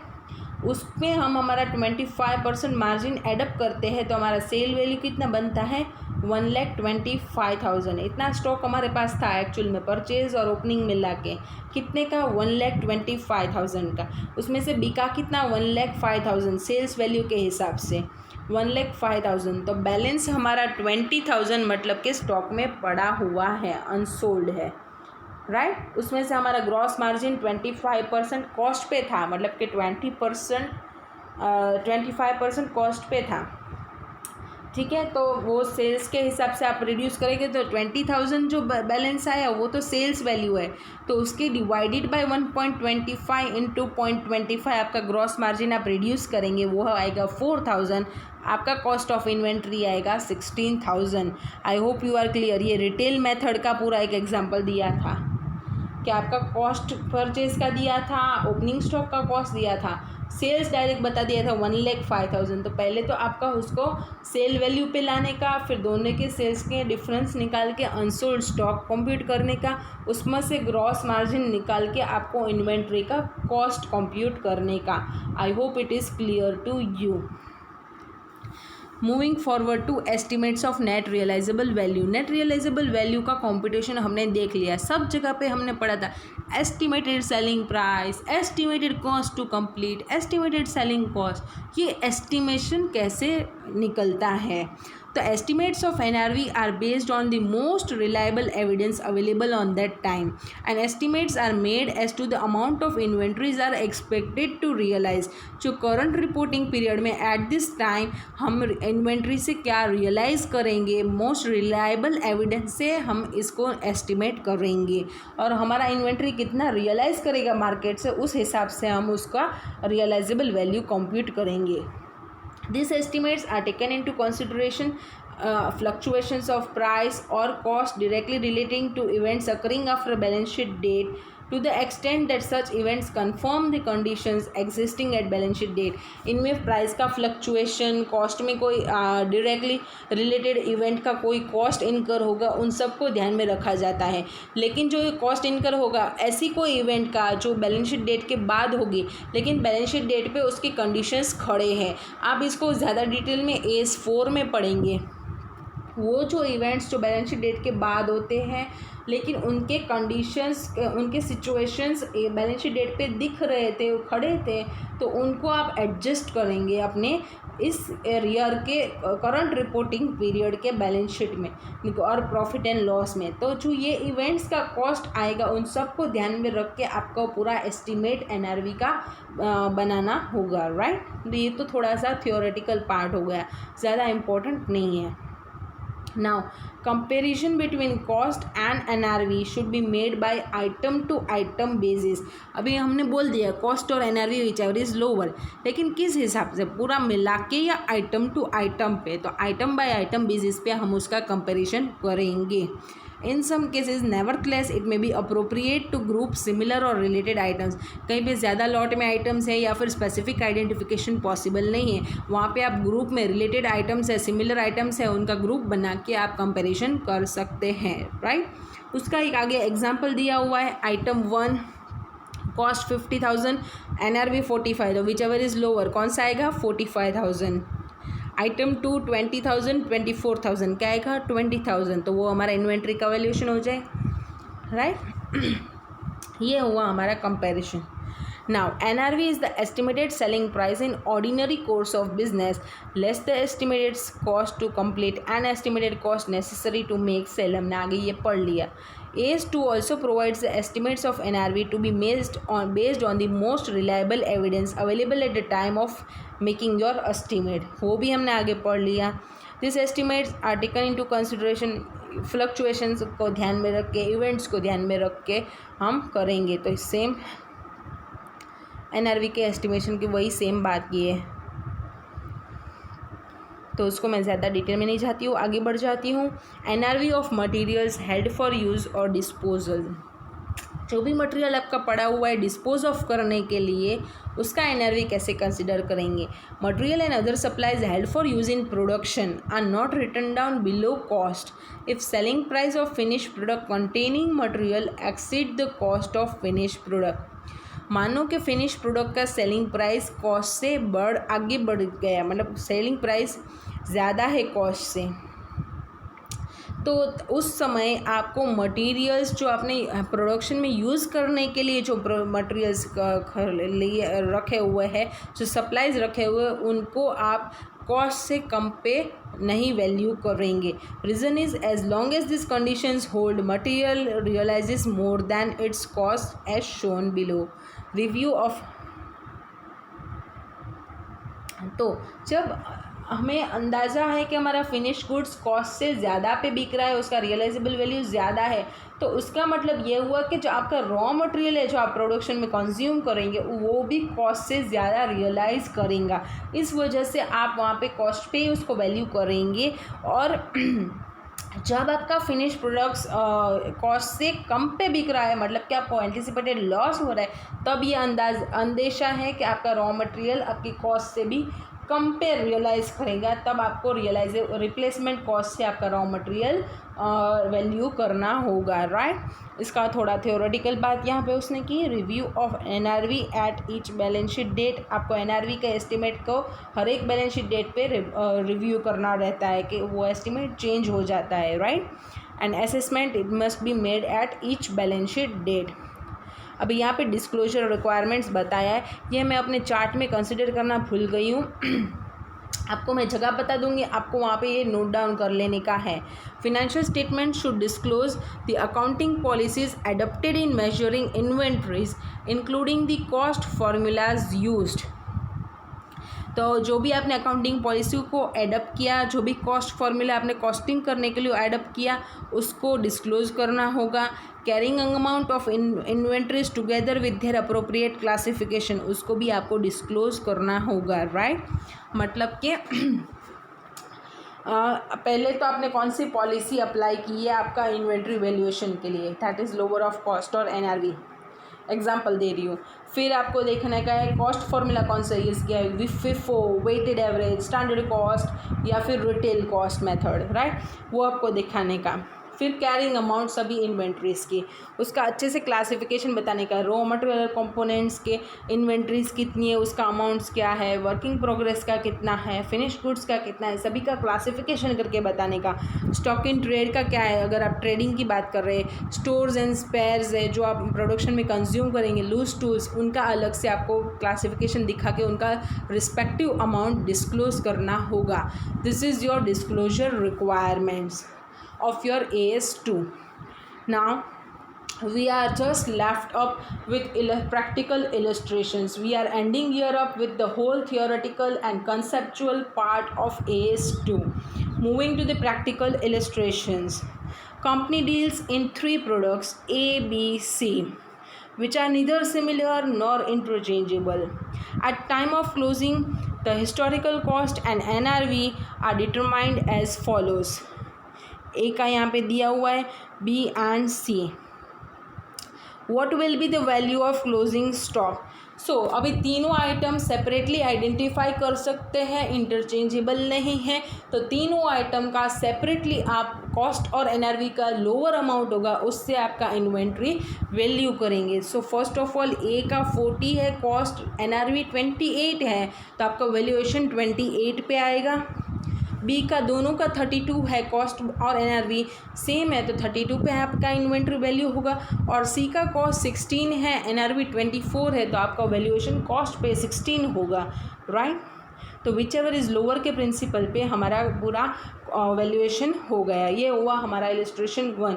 आई hope it was very easy and understandable. Moving forward to illustration 2. X Company Limited purchased goods at cost 40 lakhs in October. Till March 17, 75% of stocks were sold.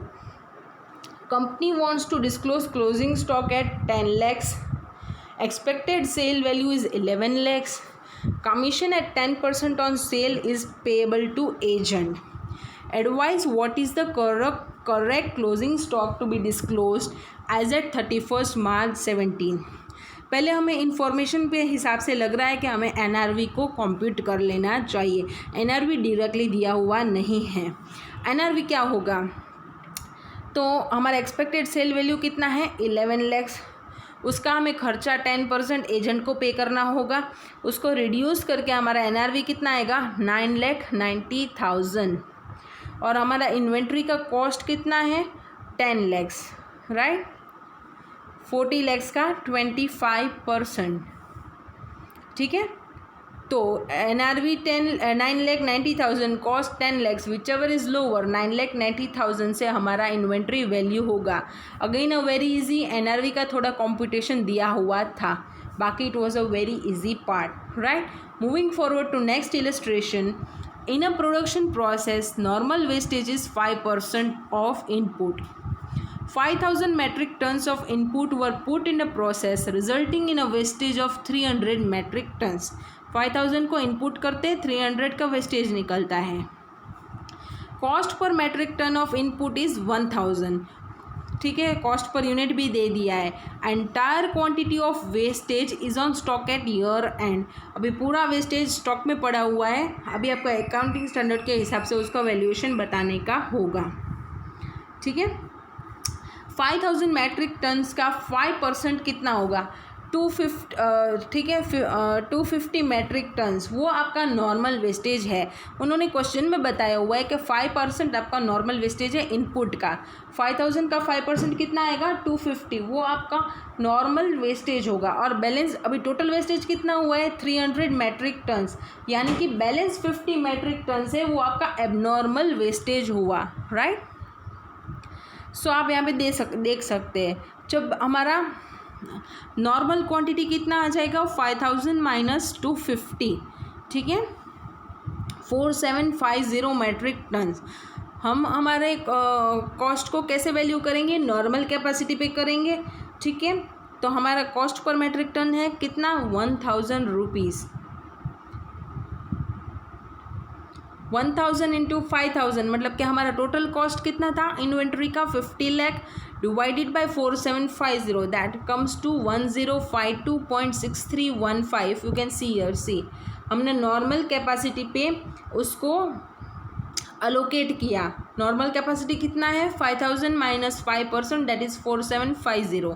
तो per unit cost कितना है पर matric ton 1052.6315. तो हमारा inventory का valuation कितना आएगा 4750 units into 1052.6315. तो इन्वेंट्री का वैल्यू आएगा 49,47,368.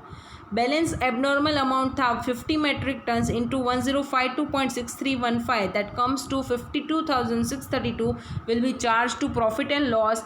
As I said as you will disclose it as a separate line item to take a decision to take the users in the attention that this is a abnormal wastage. right. सो ये हुआ हमारा normal capacity का allocation के हिसाब से एक illustration. I hope it is clear. Further illustration number 4. Material cost 200, labour 40, variable 20। तो ये सब तो वैसे ही ऐड अप हो जाएंगे जब हम इन्वेंट्री का कॉस्टिंग करेंगे। Now you are required to value the inventory per KG, ठीक है।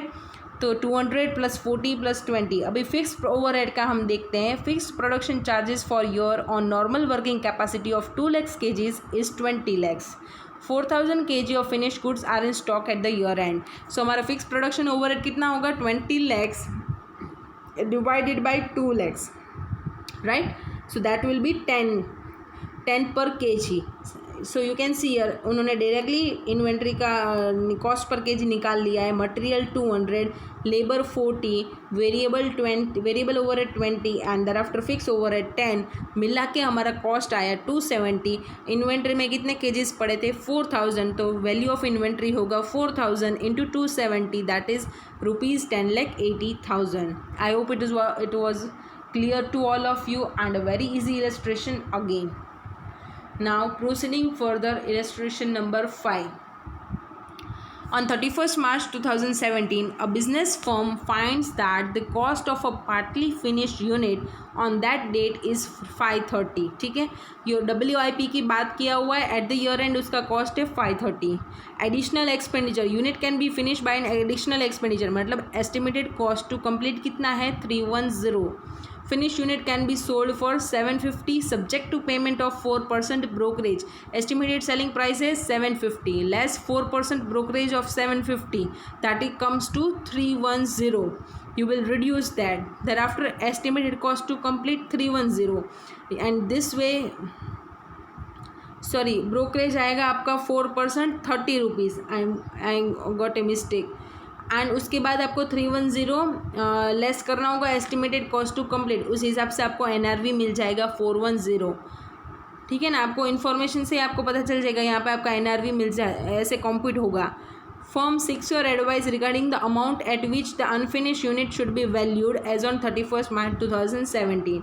तो आपका कॉस्ट दिया गया हुआ है, कितना है, 530 रुपीज़। तो आपका NRV कितना है, 410। So whichever is lower, 410 पे आपका इन्वेंट्री वैल्यू होगा। I hope it is clear, right? Here I end up with my session. I hope the whole AS was clear to all of you. Let's get some little bit of revision of the whole AS which we understood here. AS2 valuation of inventories. We understood what was inventory, that is asset held for sale in ordinary course of business, मतलब कि वहाँ पे finish goods और consider होगा। फिर in process of production, that is WIP and raw material, and thereafter for consumption in production, that is loose tools, consumables, उन सबको inventory में कवर कर लिया। फिर हमने देखा कि AS2 के स्कोप से बाहर कौन सी चीज़ें थी, WIP under construction contracts, WIP under service provider business, shares, debentures and other financial instruments held as stock in trade, and thereafter life stock, agricultural and forest products, mineral oils, ore and gases that are excluded from the scope of AS2. Thereafter, we learned that the finished goods and work in progress are always valued at lower of cost or NRV. Howsoever, raw material is valued at cost. मतलब कि यहाँ पे raw material, मतलब raw material value नहीं करें हम, inventory of raw material का valuation की बात कर रहे हैं, राइट? सो रॉ मटेरियल जो इन्वेंट्री में पड़ा हुआ है उसको हम कॉस्ट पे वैल्यू करेंगे। हालांकि जब अगर फिनिश गुड्स सेल्स कॉस्ट से भी कम पे बिक रहा है तब हम रिप्लेसमेंट कॉस्ट से हमारा रॉ मटेरियल वैल्यू करेंगे। इधर in the next case finish goods और WIP में जब हम बात करते हैं लोअर ऑफ कॉस्ट और NRV, then here we are to understand what is NRV, that is estimated selling price minus estimated cost of selling minus estimated cost to complete, that gives us NRV. Thereafter, we learned that cost, the three main aspects of cost, that are inclusions to cost and thereafter exclusions to cost. Inclusions में तीन aspect, cost of purchase, मतलब inclusion के तीन aspect कौन से, cost of acquisition and other incidental cost that are incurred for bringing the inventory to present location and condition. उसमें first cost of purchase, वहाँ पे purchase price, add up non refundable duties and taxes, all the carrying cost insurance, freight, other costs directly related to the acquisition, and reduced trade discount, quantity discount, duty drawback, rebates if any. Here we will compute cost of purchase. Next part cost of conversion, उसमें 3 aspects.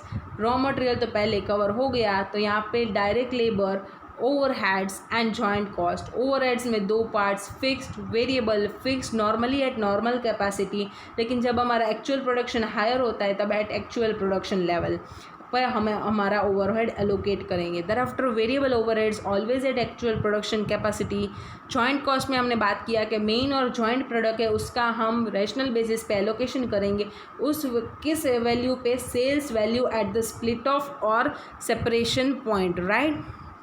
Bye product की जब हम बात करते हैं तो उसको हम एनआरवी पे वैल्यू करेंगे और उसको मेन प्रोडक्ट की कॉस्ट से या जॉइंट प्रोडक्ट की कॉस्ट से हम उसको रिड्यूस कर देंगे. Thereafter other cost incurred for bringing the inventory to present location and condition will be considered, that is example cost of design. Thereafter interest and borrowing cost will not be considered, but exception is as inventory that is an asset which takes a substantial period of time to get ready. Therein we will consider the interest and borrowing cost as a part of our inventory. Thereafter amortization of intangibles, we learned that the standard is silent on it, but we can take it as a part of inventory. And the last, exchange differences must not be considered as a part of inventory. Exclusions to our cost. These exclusions must be recognized as expenses and will not be considered as a part of inventory. First of all the abnormal amounts, maybe wastage or any wastage of material, labor or other production tools, consumables. All the abnormal wastage of such things will be expensed out, not be considered as a part of inventory. Thereafter storage cost. Storage cost will again not be considered as a part of inventory, but only and only if storage cost is necessary prior to production, then it will be included in the part of cost of inventory. Thereafter administrative overheads and selling and distribution cost will also be not covered in the cost. Here we covered the cost part. Thereafter we seen the cost formulas, wherein if your item is not recognizable, not identifiable separately, there you can use FIFO or weighted average. But other techniques also were that is actual cost. You can value it at your actual cost, or you can use a standard cost method. Taking into normal circumstances, you can compute your standard cost.